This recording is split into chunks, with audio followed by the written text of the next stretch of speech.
नमस्कार, आप देख रहे हैं आज तक और आपके साथ मैं हूं शशि तुषार शर्मा। इस वक्त की बड़ी और अहम खबर यह कि गुजरात में बीजेपी उम्मीदवारों को लेकर दिल्ली में बीजेपी की बड़ी बैठक खत्म हो चुकी है।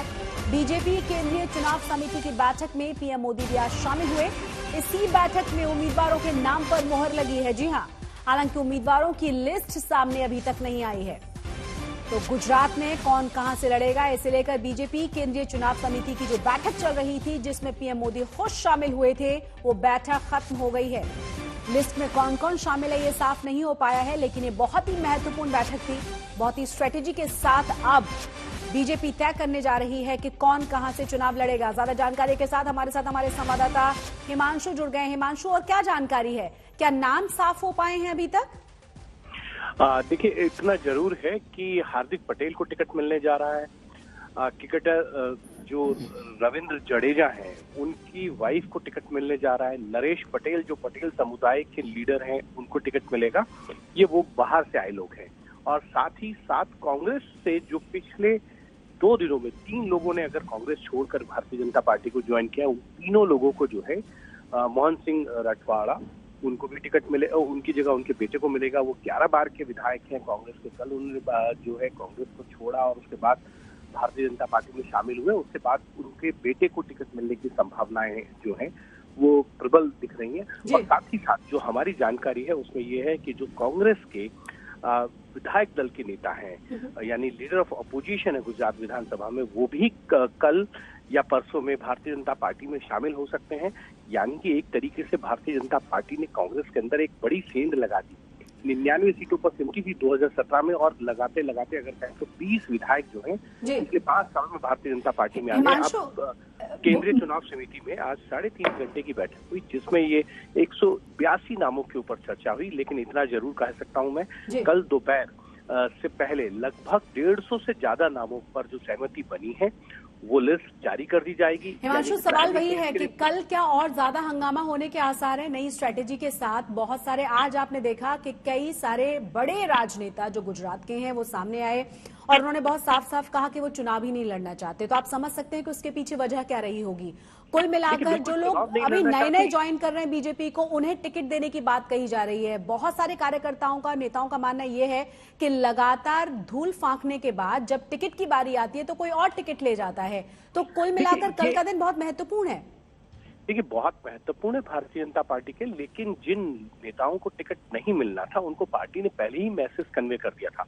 अगर आप उस सिलसिले में देखेंगे तो जो तमाम नेता हैं जिनको चुनाव के लिए टिकट नहीं मिलना है, चाहे वो विजय रूपाणी हो, नितिन पटेल हो, या भूपेंद्र सिंह चुडासामा हो, आरसी फाल्गू हो, या अन्य नेता हो जिनको टिकट नहीं देनी है, उनकी तरफ से पहले ही मैसेज आया कि वो चुनाव नहीं लड़ना चाहते। यानी पार्टी ने उनको मैसेज कन्वे किया और फिर उनसे कहा कि आप इस तरीके से। तस्वीरें हम आपको दिखा रहे हैं, हिमांशु आप बने रहे। इस मीटिंग के खत्म होने के दौरान की तस्वीरें अपने दर्शकों को हम दिखा रहे हैं। आपको बता दें कि लगभग 3 घंटे बैठक चली है। प्रधानमंत्री नरेंद्र मोदी को जाते हुए हम आपको दिखा रहे हैं। इस बैठक में वो मौजूद रहे हैं। जेपी नड्डा बाहर मौजूद हैं। आप देख सकते हैं कि तमाम बड़े नेता इस बैठक में शामिल हुए हैं और कोशिश यही है कि एंटी इनकम्बेंसी 27 साल की जरूर रही हो, लेकिन एक स्ट्रैटेजी के साथ बीजेपी उतरना चाहती है। और लगातार दावे ये किए जा रहे हैं बीजेपी की तरफ से कि इस बार भी बीजेपी ही गुजरात की कमान को संभालेगी और पूरा दारोमदार जो है वो है नरेंद्र मोदी पर। राजनाथ सिंह को आप इस मीटिंग के बाद जाते हुए देख सकते हैं। जेपी नड्डा अभी भी बाहर हैं। उससे कुछ ही देर पहले बस यहां से प्रधानमंत्री नरेंद्र मोदी निकले हैं। यानी कुल मिलाकर जो ये चुनाव समिति की बैठक हुई है बीजेपी की, वो बहुत ही महत्वपूर्ण बैठक हुई है और कल कई सारे नामों का ऐलान कर दिया जाएगा। उन्हीं नामों पर मोहर लगाने के लिए, उसी स्ट्रैटेजी को तय करने के लिए ये बैठक आज हुई है। तो गुजरात का जो रण है अब वो बहुत करीब आ चुका है और इसीलिए बीजेपी तमाम अलग अलग फ्रंट्स पर तैयारियों में जुटी हुई है। उसी दौरान मीटिंग जो खत्म हुई है उसकी तस्वीरें हम आपको दिखा रहे हैं, लाइव तस्वीरें आपके सामने।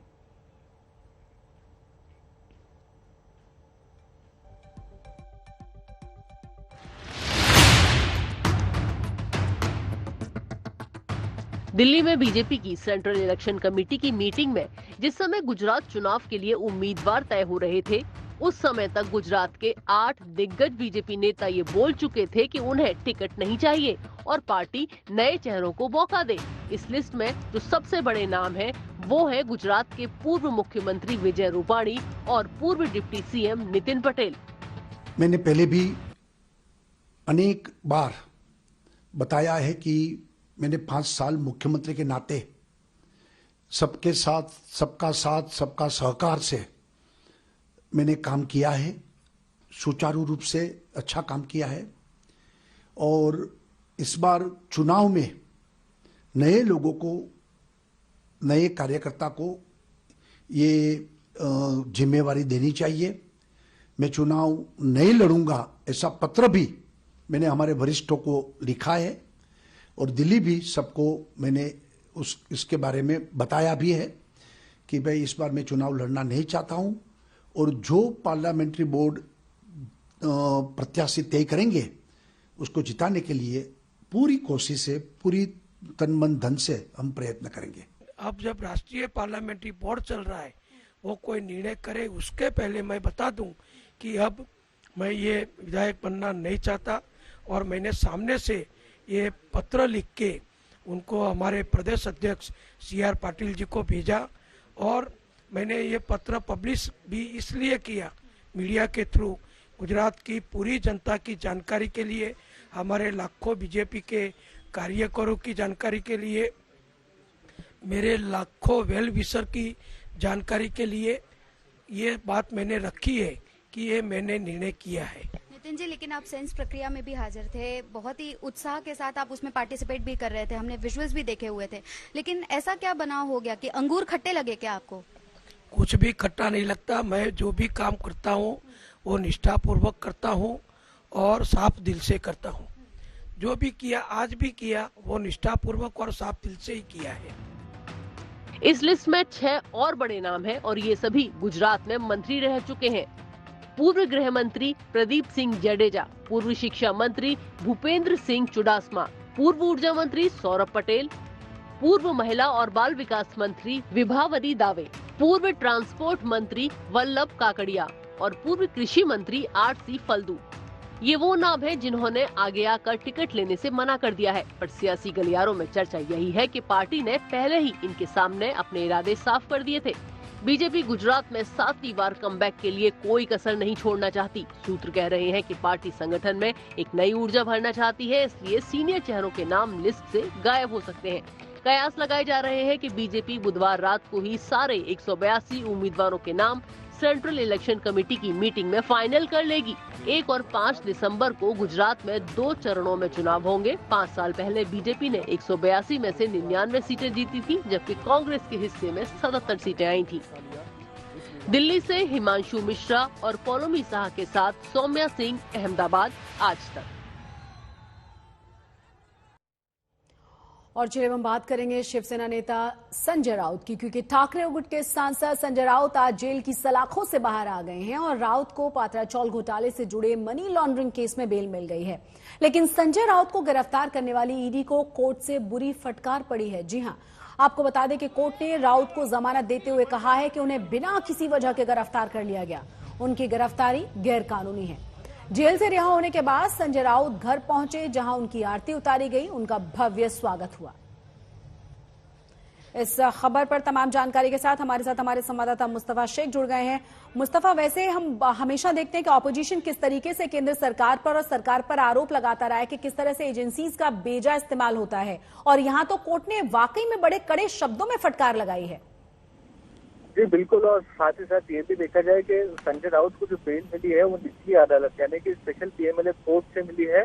हालांकि ईडी के केसेस में हाईकोर्ट या ज्यादातर सुप्रीम कोर्ट में जाना पड़ता था बेल के लिए, और इस केस में संजय राउत को तकरीबन 100 दिनों से 102 दिन के बीच में ये बेल है जो प्राप्त हुई है। उसके साथ ही साथ जो बेल ऑर्डर कोर्ट ने दिया है, उस बेल ऑर्डर में ये कहा गया कोर्ट की तरफ से कि संजय राउत को गिरफ्तार करने की इस केस में जरूरत नहीं थी, बल्कि जो लोग मेन आरोपी है उनको गिरफ्तार नहीं किया है। तो कहीं ना कहीं पॉलिटिकल वेंडेटा, सेंट्रल एजेंसी, ये सारी चीजों पर कोर्ट का संज्ञान आप कह सकते हैं ऑर्डर में साफ दिख रहा है। संजय राउत की जहाँ तक बात करें तो उन्होंने कहा है कि वो बीजेपी के खिलाफ बातें करते थे, इसलिए उन्हें गिरफ्तार किया गया।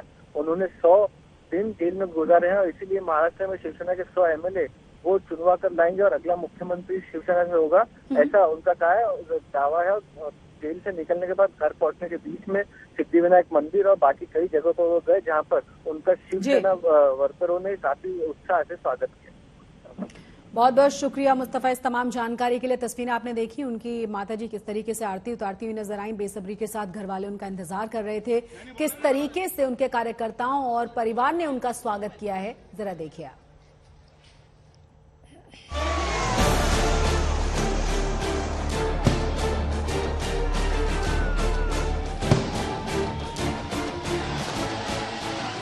ठाकरे गुट के नेता संजय राउत जिस ठसक के साथ 3 महीने पहले जेल गए थे, उसी अंदाज में वो जेल से बाहर निकले।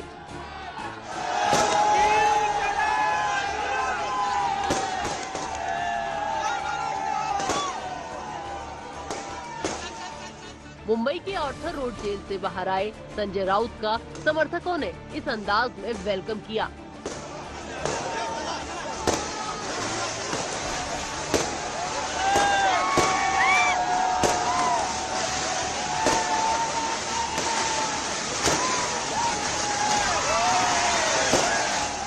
एक अगस्त को गिरफ्तार हुए संजय राउत को 3 महीने बाद जमानत मिली है। संजय राउत ने आज तक से कहा कि उनकी तबीयत ठीक नहीं है, पर वो खुश है।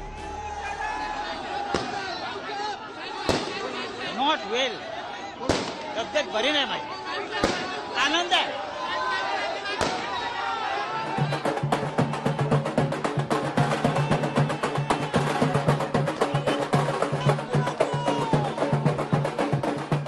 राउत की बेल की खबर आते ही मुंबई में ठाकरे गुट के कार्यकर्ताओं ने गुलाल उड़ाकर खुशियां मनाई।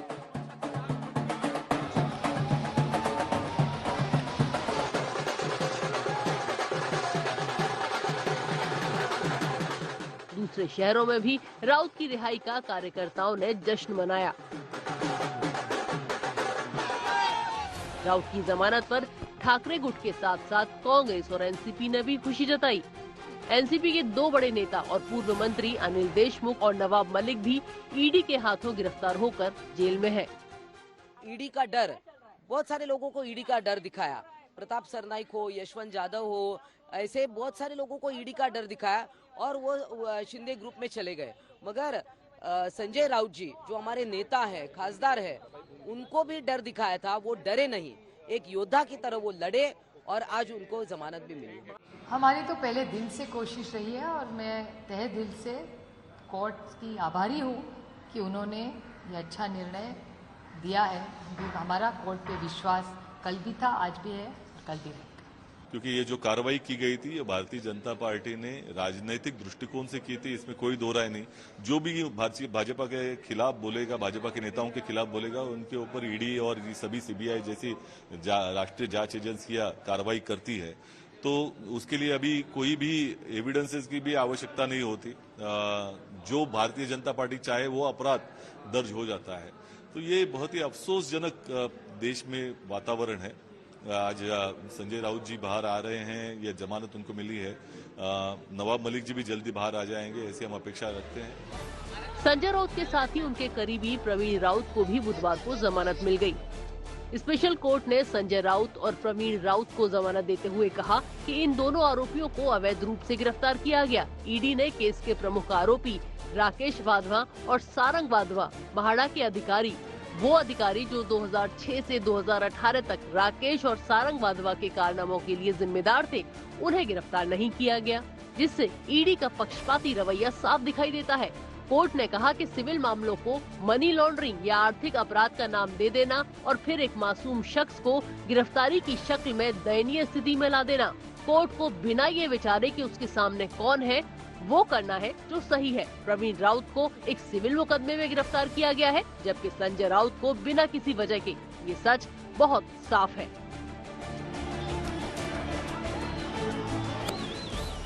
संजय राउत ने अपनी बेल अर्जी में कहा था कि ईडी का केस सत्ता के दुरुपयोग और राजनीतिक प्रतिशोध का सटीक उदाहरण है। संजय राउत को 2 लाख रुपए के मुचलके पर जमानत दी गई है। संजय राउत की जमानत की खबर आने के बाद उद्धव ठाकरे ने संजय राउत की मां और पत्नी से बात की और उन्हें ऐसा योद्धा बताया जो दबाव के आगे झुका नहीं। संजय राउत की जमानत पर स्टे लगाने की ईडी की याचिका पर बॉम्बे हाई कोर्ट गुरुवार को सुनवाई करेगी। मुस्तफा शेख और दिव्येश सिंह के साथ विद्या, मुंबई आज तक।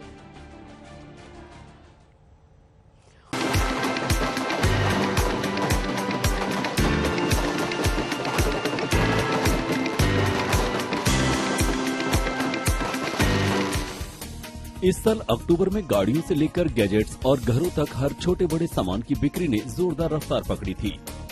व्यापारी संगठनों ने दिवाली तक के फेस्टिव सीजन में मार्केट में 2.5 लाख करोड़ खर्च होने का दावा किया था। इससे देश की अर्थव्यवस्था को बड़ा बूस्ट मिलने का भरोसा भी जताया गया है।